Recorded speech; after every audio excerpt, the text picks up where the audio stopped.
नमस्कार। 14th episode की बात करें तो ये सबसे वेल माउंटेड और एक्सपेंसिव एपिसोड था और गजब की चुनौतियां थी इस एपिसोड में। वो ऐसे कि दूरदर्शन की पॉलिसी प्रथा थी कि 13 एपिसोड के लिए अप्लाई करो, क्वालिटी अच्छी होगी तो एक्सटेंशन दे दी जाएगी। लेकिन अचानक पॉलिसी चेंज हो गई, एक्सटेंशंस बंद हो गई। वो स्वयं कहते थे अधिकारी वहाँ के कि आपकी क्वालिटी और पॉपुलैरिटी दोनों बेहतरीन है, पर पूछने पर कहते देखो मंत्री जी कब परमिशन सैंक्शन करेंगे आगे। तो वो डिले में फ्रस्ट्रेशन तो हो रहा था, लेकिन उसमें अपॉर्चुनिटी भी छिपी हुई थी। वो ऐसे कि मुझे आईएएस महकमे को और गहराई से स्टडी करने का मौका मिला, उसकी कार्यशैली भी और अधिकारियों की जीवन की चैलेंजेस और कल्चर भी। तो उस दौरान होम मिनिस्ट्री के 2 जॉइंट सेक्रेटरीज का भी मैं इंटरेक्शन कर रही थी, उनके साथ इंटरव्यूज ले रही थी। और वो सेशन के एंड में एक जॉइंट सेक्रेटरी ने मुझे बता दिया कि हमें अपने एड से उतना फायदा नहीं हुआ जितना उड़ान की टेलीकास्ट से हुआ है महिलाओं की भर्ती में। तो उन्होंने मुझे यूपीएससी को एड्रेस करने को कहा, अपनी विजन शेयर करने को। मैंने कहा अभी मेरी रिसर्च और बाकी है इसमें। इस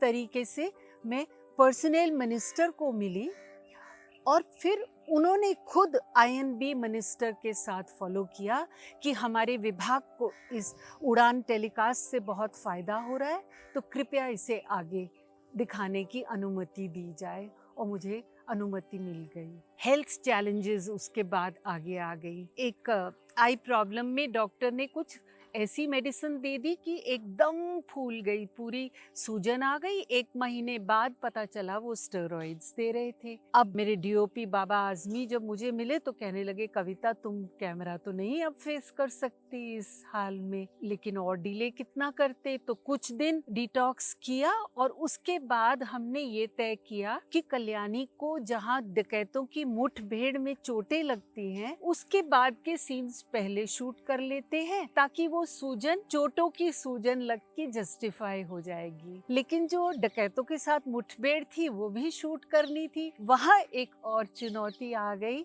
एक बैक इंजरी हो गई। वो ऐसे कि मुझे था रियलिस्टिक फाइट दिखानी है, मुठभेड़ दिखानी है। उस वक्त का टाइम ढिशुम ढिशुम वाला था और स्पेशल इफेक्ट्स ये होते थे छत से वो एकदम कूद के ऊपर चढ़ गए। तो वो मुझे फैंटेसी वाला फाइट नहीं दिखाना था, एक्चुअली मोटिवेट करना था लड़कियों को और उनके पेरेंट्स को कि सेल्फ डिफेंस की ट्रेनिंग हर लड़की को दी जाए, लड़का चाहे सीखे या ना। बॉडी बिल्डिंग और सेल्फ डिफेंस लड़कियां सीखे। तो मैंने जूडो के लिए एनरोल किया हमारे इंडियन चैंपियन जो थे जूडो के, उनके पास, और उन्हें कम टाइम में कहा मुझे सिखा दो। तो पहले ही दिन उन्होंने मुझे सभी तकरीबन सिखा दिए होंगे, थ्रोज और फॉल्स। अगले दिन उनकी छुट्टी थी तो उनके घर की बेसमेंट में उनकी बिल्डिंग का एक 17 साल का लड़का, मैंने 40 बार, उन्होंने मुझे कमांड दिया कि उसे थ्रो करो, मैंने 40 बार किया। घर जाके खुशी खुशी डेमो दी और अगले दिन सुबह बैक कोलैप्स थी, मैं उठ ही नहीं पा रही थी। तो अब जैसे तैसे ट्रेन के साथ की मुठभेड़ शूट करनी थी। कॉमेडी उसमें ये थी, एडिटिंग में सुनने को जो मिली, कि मैं कह रही हूँ अपने को एक्टर जो डाकू है जिसे मैं पकड़ रही हूँ, कि ट्रेन चल रही है और उसके साथ कह रही हूँ मुझे फिर से उठाओ, बाल खींचो और पटको। और वो जो डाकू एक्टर मेरा फेलो एक्टर था, वो बहुत, उसकी अपनी बैक प्रॉब्लम बहुत सिवियर रह चुकी थी, तो वो बहुत थॉटफुली मुझे उठाता था, क्योंकि ट्रेन पासिंग दोबारा आएगी, उसमें बहुत टाइम लूज होता है। तो हम इस तरीके से शूटिंग की। ट्रेन की परमिशन भी, बजट भी एक सीरियल के बजट से बाहर था, तो सबने हाथ खड़े कर दिए प्रोडक्शन ने। फिर मैं दिल्ली रेलवे मंत्रालय में मंत्री जी से मिलने गई और पीआरओ ने कुछ ज़्यादा पॉजिटिव रिस्पांस नहीं दिया, लेकिन मुझे मैसेज आ गया मंत्री जी के ओएसडी मिलना चाह रहे हैं और उन्होंने कहा मैं बहुत संतुष्ट हूँ उड़ान में जिस तरीके से जो पहले 13 एपिसोड्स में आपने पोर्ट्रे किया है खाकी वर्दी वालों को। वो खुद आर्मी बैकग्राउंड के थे, तो बोले आपके फीते सही थे, सैल्यूट सही था, पूरा एटीट्यूड सही था, आपने पॉजिटिव काम किया तो डिस्काउंट आपको ज़रूर दिलवाएंगे। तो वो डिस्काउंट इस तरीके से मिली।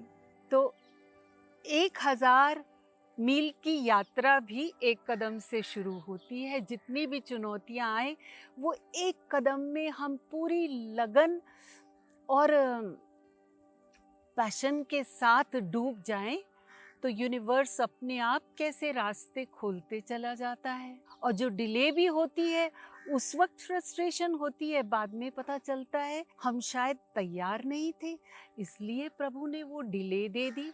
इमोशनली भी कई बार हमें और समता सीखनी होती है। चैलेंजेस में हम हार ना मान जाएं, वो भी हमें इमोशनली भी तैयारी करनी होती है।